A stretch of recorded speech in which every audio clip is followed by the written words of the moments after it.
দেখুন ইটালির মনির ভাই মানুষের মাগনা কাগজ ইটালিতে জমা দিয়া কি বিপদের না পড়লো।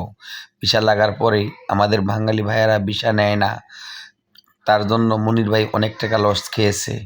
অনেক টাকা লস খাওয়ার পরে এখন কি বলে কথাগুলো শোনো। আল্লাহ, কথাগুলো অনেক অনেক মাইসের গুরুত্বপূর্ণ। মাগনা কাগজ জমা দিছি, টেয়া ছাড়া মাগনা ভিসা উড়াইছি 4-5 হাজার ইউরো দিয়া।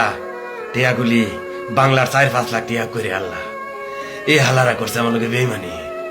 আমি যখন ভিসা উড়াইতাম, ইটালিয়ানটা মাগনা কোনো ভিসা দিত না, একটা ভিসা প্রতি 4-5 হাজার ইউরো নিত। লাস্ট মুহূর্তে আমারে কি করলো, সবাই মিলিত ভাবে আমার ফাঁসাই দিল। আমি সবাই লাগে ঝাঁপাইয়া পড়ছিলাম, অনেক আন্তরিকতা ভালোবাসা দেয়াইছিলাম। লাস্ট মুহূর্তে আমারে সবাই একবারে ধ্বংস করে দিল।